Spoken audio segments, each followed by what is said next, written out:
রাজা জ্ঞানের রাজা রসিক রাজা গোপাল ভাঁড় হাসির রাজা জ্ঞানের রাজা রসিক রাজা গোপাল ভাঁড় হাসির রাজা।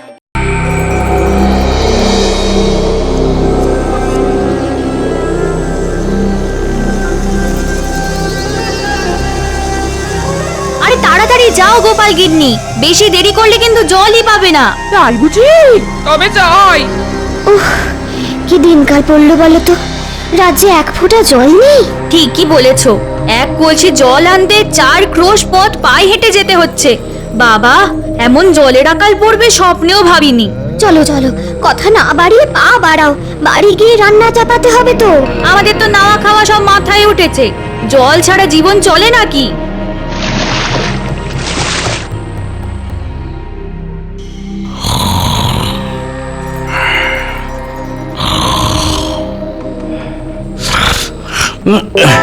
বাবা, ওরে বাবা রে, জল তেষ্টায় গলাটা একেবারে শুকিয়ে কাঠ হয়ে গেল।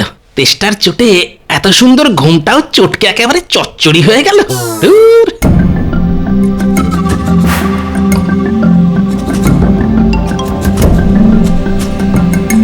দেখি, ও বাবা, দূর দূর দূর, ঘরে এক ফোঁটা জলও নেই। এভাবে কি আর বেঁচে থাকা যায়? থাকবে কি করে শুনি? কত করে বললাম যাও গিয়ে এক কলসি জল নিয়ে এসো, কিন্তু কে কার কথা শোনে? ওই তো তুমি জল নিয়ে এসেছো। দাও তো গিন্নি, দাও দাও দাও। আরে আরে সাবধানে, পড়ে যাবে যে। ও প্রাণটা একেবারে জড়িয়ে গেল।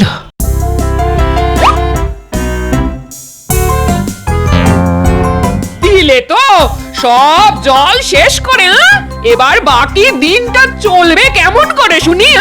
রাঁধবো কি দিয়ে আর খাবো কি? দূর, জল তেষ্টার সময় এত কিছু মাথায় থাকে নাকি?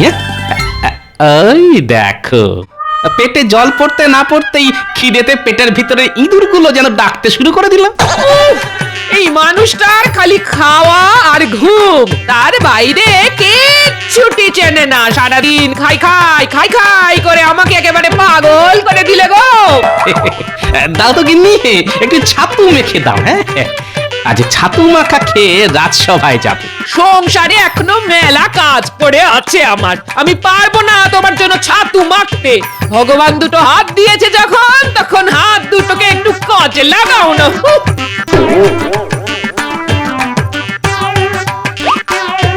যা, এই রে, আজ দেখছি গিন্নির মাথায় গরম উনুন জ্বলছে। না, গিন্নিকে আর চটিয়ে কাজ নেই।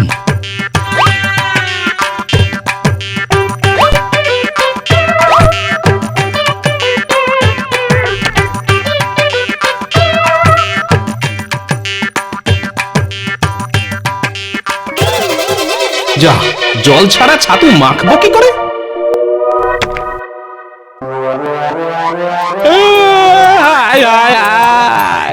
এ কি হলো গো? আমার মানুষটা কাঁদছে কেন? কোনো আপদ বিপদ হলো না তো? যাই তো গিয়ে দেখে আসি। ও মা গো, বাবা গো, কোথায় গেলে গো? এই বলি আমার বাচ্চাদের মতো হাত পা ছুড়ে কাঁদছো কেন? শুধু হাত পা নয় গিন্নি, আজ আমি ভগবানের দেওয়া বুদ্ধিটাও কাজে লাগাচ্ছি। নয়, হ্যাঁ, ঘরে এক ফোঁটা জল নেই, তাই তো এমন হাত পা ছুঁড়ে কাঁদছি। চোখ থেকে জল বেরোলে সেই জল দিয়ে ছাতু মেখে খাবো। ও মা গো, বাবা গো, হায় হায়, এ তুমি কার সঙ্গে আমাকে সংসার করতে লাগালে গো ভগবান? হায় হায় হায় হায়। মহারাজ, আজ কিন্তু আমি বেশি কথা বলবো না, একদম চুপটি করে বসে থাকবো, আগে থেকেই বলে দিলাম। হ্যাঁ। কেন কেন সেনাপতি, তোমার বুঝি গলা ব্যথা? না মহারাজ, গলা আমার একদম ঠিকই আছে, সমস্যাটা হলো জল নিয়ে। বেশি কথা বললে আমার আবার জল তেষ্টা পায়। মহারাজ, রাজ্যে রাজ্যে জলের সমস্যা দিনকে দিন বাড়ছে। জল আনতে রাজ্যের প্রজারা ওই 4 ক্রোশ পথ হেঁটে রাজ্যের শেষ প্রান্তে যে হাত শুকনো জলাশয়টা আছে সেখানে যেতে হচ্ছে। হ্যাঁ মহারাজ, জলের অভাবে আমার বাড়িতে রান্না বান্না সব শিখে উঠেছে। মহারাজ, আসার সময় দেখে এলাম চাষের জমিতে ফাটল ধরেছে, ধান গাছগুলো সব শুয়ে পড়েছে। এইভাবে চলতে থাকলে চাষবাস মাথায় উঠবে, রাজকোষ পুরো ফাঁকা মাঠ হয়ে যাবে। তখন নবাব বাহাদুরকে খাজনা দেবেন কি করে? বিপদ বিপদ, এ তো মহা বিপদে পড়া গেল দেখছি। বিপদ বলে বিপদ, জলের অভাবে আজ আমাকে আধ ভেজা ছাতু খেয়ে রাজসভায় আসতে হলো যে। আধ ভেজা ছাতু? লোকে জলের অভাবে মরছে আর তুমি ছাতু ভিজিয়ে জল নষ্ট করছো গোপাল। আগে আমি নিজের ভাগের জল দিয়েই ছাতু ভিজিয়েছি মন্ত্রী মশাই। নিজের ভাগের জল মানে? এই, কি কি কি বলতে চাইছো গোপাল, একটু খুলে বলো তো। তবে শুনুন মহারাজ, আমি ছাতু ভেজানোর জন্য জল না পেয়ে হাত পা ছুঁড়ে কাঁদতে শুরু করলাম। কাদার ফলে আমার চোখ দিয়ে সামান্য জল বেরিয়ে এলো, আর আমি আমার চোখের জল দিয়ে ছাতু মেখে খেয়ে নিলাম।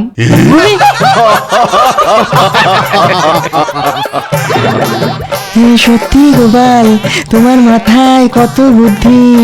বাধ্য হয়ে নখ চেপেছি, শ্বাস করেছি বন্ধ। গোপালের মাথায় আছে বুদ্ধি আর গায়েতে দুর্গন্ধ।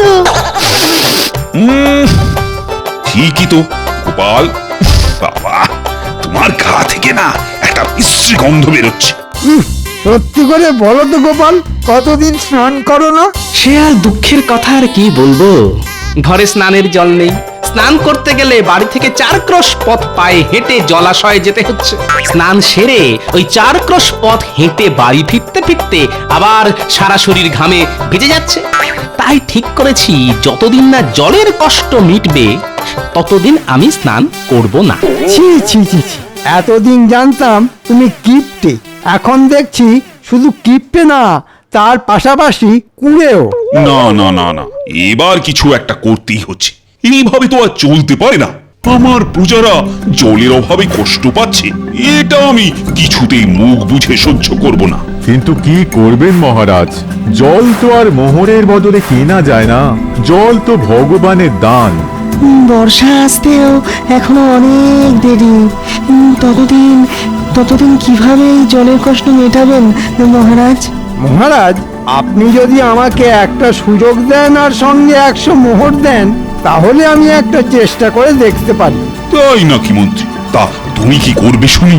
রাজ্যের শেষ প্রান্তে যে জলাশয়টা আছে সেখান থেকে সব জল তুলে রাজবাড়ির কুয়োতে নিয়ে আসবো মহারাজ, আর তারপর সেখান থেকে মেপে মেপে জল দেব রাজ্যের সব প্রজাদের। এর ফলে জলের অপচয় কিছুটা বন্ধ হবে, আর প্রজাদের 4 ক্রোশ পথ পায়ে হেঁটে জল আনতে যেতেও হবে না। বাহ বাহ বাহ বাহ, ভালো ভালো বুদ্ধি দিয়েছো তো তুমি মন্ত্রী। এই নাও, এই নাও। কিন্তু 4 ক্রোশ দূর থেকে রাজবাড়িতে জল আনবে কেমন করে শুনি? ওটাই তো আমার বুদ্ধি মহারাজ, এবার শুধু দেখুন আমি কি করি। দেখবেন মন্ত্রী মশাই, 4 ক্রোশ দূর থেকে জল আনতে গিয়ে যেন নিজেই শুকিয়ে শুটকি মাছ হয়ে যাবেন না। এমনিতেই আপনার শরীরের যা হাল। ভালো হচ্ছে না কিন্তু গোপাল, এই বলে দিলাম।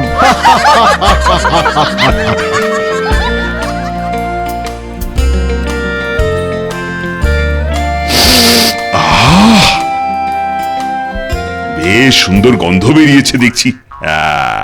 আজ কি রান্না হয়েছে রানী? আজ তোমার পছন্দের আলু পোস্ত, মাছের ঝোল আর খাসির মাংস রান্না করেছি। বাবা বাবা বাবা, দাও দাও, আর দেরি করো না, আমি যে আর অপেক্ষা করতে পারছি না।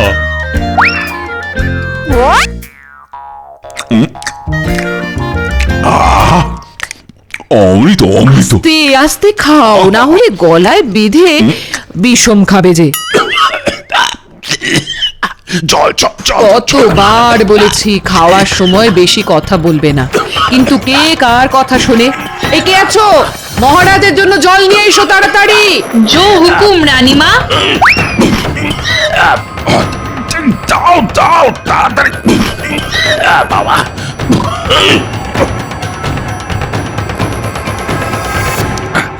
কি এই মাত্র এইটুকু জল? এতে যে আমার অর্ধেক গলা ভিজলো না। আগে রন্ধনশালায় আর এইটুকুই জল বেঁচেছিল মহারাজ। হ্যাঁ, সে কি?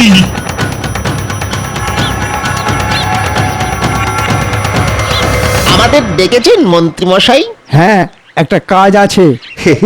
আপনার হাতে ওটা ওটা কি মন্ত্রী মশাই? খালি এদিক ওদিক নজর, এতে মোহর আছে, মহারাজ দিয়েছেন। বাহ বাহ বাহ বাহ, এবার কি করতে হবে বলে ফেলুন দেখি। সকাল থেকে হাতের তালুটা কেমন কুটকুট কুটকুট করছে। মনে হচ্ছে আজ কিছু মোহর টেকে ঢুকবে। বাজে কথা বাদ, কাজের কথা মন দিয়ে শোন। রাজ্যের শেষ প্রান্তে যে জলাশয়টা আছে সেখান থেকে রাজবাড়ি পর্যন্ত একটা সরু নালা কাটতে হবে, যাতে জলাশয় থেকে সব জল এসে রাজবাড়ির কুয়োয় জমা হয়। বুঝেছি মন্ত্রী মশাই, তাহলে আজ থেকেই কাজ শুরু করে দিই। হ্যাঁ হ্যাঁ, তাই কর। এই নে ধর তোদের পারিশ্রমিক, এখন চটপট কাজ শুরু করে দে তো। এবার এই বাকিটা ঢুকবে আমার ট্যাঁকে। পাওয়া যায়, একেই বলে সুযোগের সৎ ব্যবহার।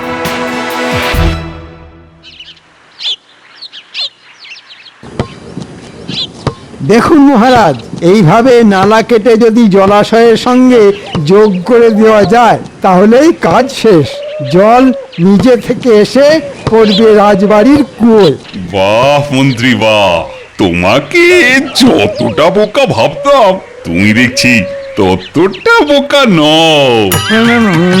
মহারাজ, আপনি আমার প্রশংসা করছেন না নিন্দা করছেন, মানে কিছুই বুঝতে পারছি না।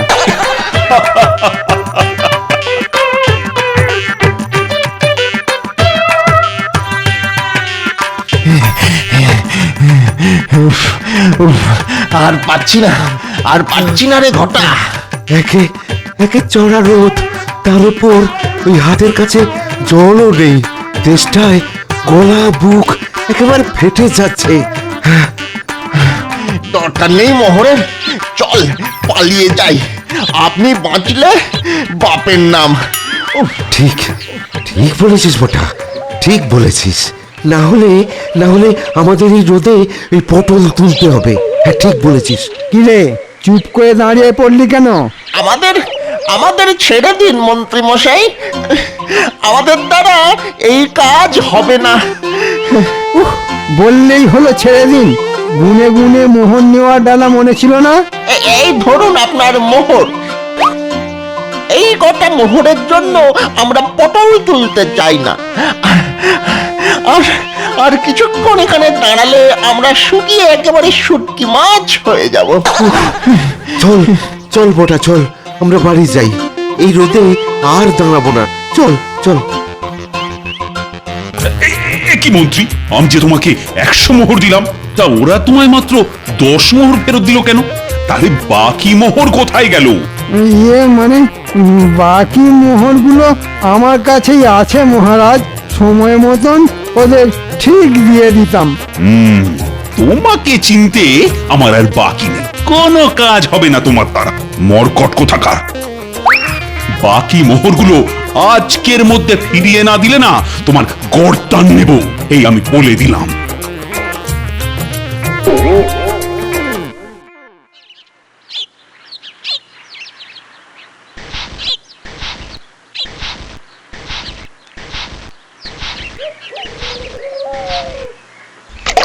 মা গো মা, এ কি করছো? জল মেপে খরচা করছি গো গিন্নি। মুখ ধুয়ে জলটা বাইরে না ফেলে এই পাত্রের মধ্যেই ফেলছি। এই এই সকাল সকাল এত ছ্যা ছ্যা করো না তো। এমনিতেই জলের যে অভাব, তার মধ্যে শুধু মুখ ধোয়ার জন্য জল নষ্ট করা মানে বোকামি, বুঝলে? তা বলি, ওই এঁটো জল কোন কাজে লাগবে শুনি? লাগবে লাগবে লাগবে, অনেক কাজে লাগবে। প্রথমে এই এঁটো জলটা দিয়ে মাথায় যে কটা চুল আছে সেগুলো ভেজাবো। তারপর কিছুটা জল দিয়ে ছাতু মেখে খাবো। বাকিটা দিয়ে খেয়ে উঠে আবার মুখ ধোবো। তারপরেও যদি পাত্রে জল পড়ে থাকে তবে সেটা চাপা দিয়ে রেখে দেব আগামীকাল সকালের জন্য, বুঝলে? হ্যাঁ, আমার নাম হলো গিয়ে গোপাল ভাঁড়। কিভাবে মেপে মেপে খরচা করতে হয় সেটা আমার থেকে ভালো আর কেউ জানে না।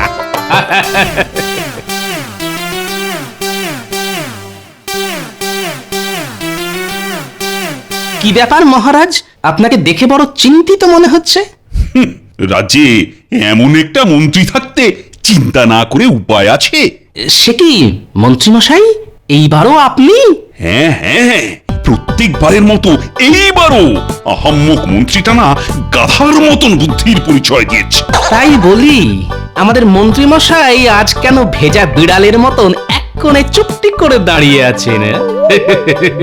ভেজা নয় গোপাল, শুকনো বেড়াল বলো। জলের যা আকাল। এবার তাহলে কি হবে? দুদূর এক একটা আকাট অকম্মার দেখি সব আমার রাজসভায় কারো দ্বারা যদি কোনো একটা কাজ হয়েছে। দুদু, কি গোপাল, এবার তুমি একটা উপায় খুঁজে বার করো। হ্যাঁ গোপাল, একমাত্র তুমিই পারবে এই জলের কষ্টের হাত থেকে আমাদের বাঁচাতে। গোপাল আর কি বা করবে? গোপাল তো আর জল তৈরি করতে পারবে না। কি গোপাল, কিছু বলো। আগে মাথায় বুদ্ধি থাকলে আকাশের চাঁদও পেড়ে আনা যায় মন্ত্রীমশাই। সেখানে জলের কষ্ট দূর করা তো সামান্য ব্যাপার। তোমার খালি মুখেই বড় বড় ভাষণ, কাজের বেলা ফক্কা। না, অনেক অপমান সহ্য করেছি, আর নয়। মহারাজ, আমি কথা দিলাম 3 দিনের মধ্যে রাজ্যের এই জলের কষ্ট আমি মিটিয়েই ছাড়বো। না হলে আপনি আমার নামে গাধা পুষবেন। বাহ, এ তো দেখছি একেবারে আত্মবিশ্বাস গুলে খেয়েছে। কিন্তু রাজ্যে তো জলই নেই, তাহলে কিভাবে গুললো? এবার কিছু একটা করতেই হবে, কিন্তু কি করি, কিভাবে যে এই জলের কষ্ট মেটানো যায়? না, মহারাজকে বলে এসেছি 3 দিনের মধ্যে জলের কষ্ট মিটিয়ে দেব। কথা রাখতে না পারলে আমাদের শুটকো মন্ত্রীটা সাপের 5 পা দেখবে, আর সেটা আমি কিছুতেই হতে দেব না। উফ বাবা, রোদের কি তেজ! যাই, এই বড় গাছটার নিচে গিয়ে একটু জিরিয়ে নিই।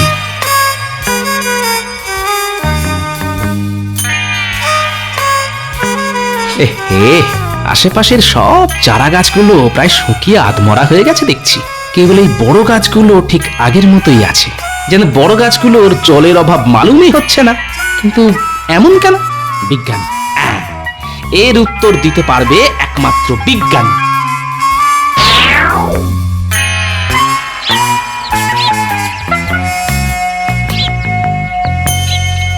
বিজ্ঞানী, বিজ্ঞানী, শুনতে পাচ্ছ? হ্যাঁ গোপাল যে, বলো, ডাকছো কেন? এই যে বিজ্ঞানী, তোমার কাছে একটা বিষয় জানতে এলাম। কি জানতে চাও বলো গোপাল। আচ্ছা, জলের অভাবে রাজ্যের সব চারা গাছগুলো প্রায় মরতে বসেছে, কিন্তু বড় গাছগুলো ঠিক আগের মতোই আছে। এমন কেন হলো বিজ্ঞানী? কারণ বড় গাছের শেকড় মাটির অনেক গভীর পর্যন্ত গেছে, তাই বড় গাছগুলো মাটির নিচ থেকে জল টেনে জীবন ধারণ করছে গোপাল। কিন্তু চারা গাছগুলোর শিকড় মাটির গভীরে যেতে পারেনি, তাই জলের অভাবে সব চারা গাছগুলো মরতে বসেছে গোপাল। তাই নাকি? গাছ মাটির নিচে থেকে জল নিয়ে বেঁচে থাকে? হ্যাঁ গোপাল, আর এই দিক থেকে সবচেয়ে এগিয়ে ইউক্যালিপটাস বা নীলগিরি গাছ, যেখানে জলস্তর সবচেয়ে উপরে, সেখানে এই গাছ জন্মাতে দেখা যায়। আমাদের রাজ্যে এই গাছ আছে বিজ্ঞানী? থাকবে না কেন, নিশ্চয়ই আছে গোপাল। কিন্তু কেন বলো তো? সাবাস, পেয়েছি, একটা উপায় খুঁজে পেয়েছি।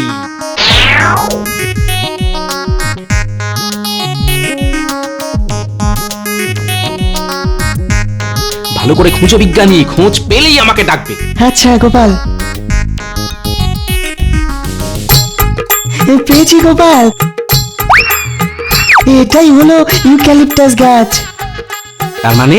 তার মানে এই জায়গায় মাটির নিচে ভালো জলের স্তর আছে। ঠিক বলেছ গোপাল, এই গাছ বেঁচে থাকার জন্য মাটি থেকে প্রচুর জল সংগ্রহ করে। বিজ্ঞানী, তুমি এখানে দাঁড়াও, আমি এক্ষুনি যাব আর আসবো। আমরা কোথায় যাচ্ছি গো গোপাল দাদু? আরে চল না, গেলেই দেখতে পাবি। নে নে, এবার তোরা মাটি খোঁড়া শুরু কর।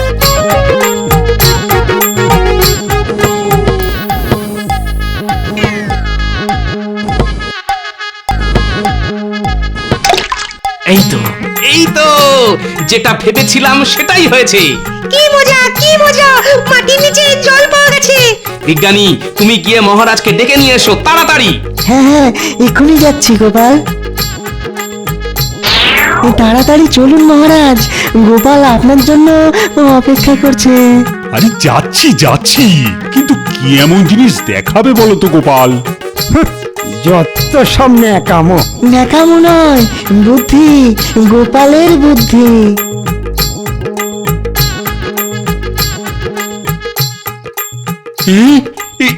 এখানে এত জল এলো কিভাবে? দেখুন মহারাজ, আমি কথা রেখেছি। তবে আমি একা নয় মহারাজ, আজ বিজ্ঞানী না থাকলে আমার মাথায় এই বুদ্ধিটাই আসতো না। বিজ্ঞানী আবার কি করলো? বিজ্ঞানী তো আমাকে ইউক্যালিপটাস গাছ সম্পর্কে বলল, আর শুনেই আমার মাথায় এই বুদ্ধিটা খেলে গেল। তা ঠিক, ইউক্যালিপটাস গাছ যেখানে জন্মায় সেখানকার মাটির নিচে জলস্তর থাকা অবশ্যম্ভাবী, এটা আমি জানতাম। কিন্তু গোপালের মাথায় যে এমন একটা বুদ্ধি আসবে সেটা তো আমি জানতাম না। এই জন্যই তো ও বুদ্ধির রাজা গোপাল ভাঁড়। এবার রাজ্যে যত ইউক্যালিপটাস গাছ আছে তাদের গোড়ায় ইদারা খোঁড়ার ব্যবস্থা করুন মহারাজ, তাহলেই জলের কষ্ট রাতারাতি গায়েব হয়ে যাবে। আমি এক্ষুনি প্রহরী পাঠাচ্ছি। আজ রাতের মধ্যেই প্রত্যেকটা গাছের পাশে একটা করে ইঁদারা খুঁড়ে দেওয়ার ব্যবস্থা করছি আমি। আর আমার এই নাতি নাতনিগুলোকেও একটু দেখবেন মহারাজ, বেচারারা অনেক কষ্টে এই গরমের মধ্যে কোদাল শাবল চালিয়ে গর্ত খুঁড়েছে মহারাজ। শুধু নাতি নাতনি নয়, নাতি নাতনিদের সঙ্গে ওদের দাদুকেও আমি পুরস্কার দেব। আহ, কথাটা শুনে প্রাণটা জুড়িয়ে গেল মহারাজ। ঠিক যেমন জল তেষ্টার পর গলায় জল পড়লে প্রাণটা জুড়িয়ে যায়।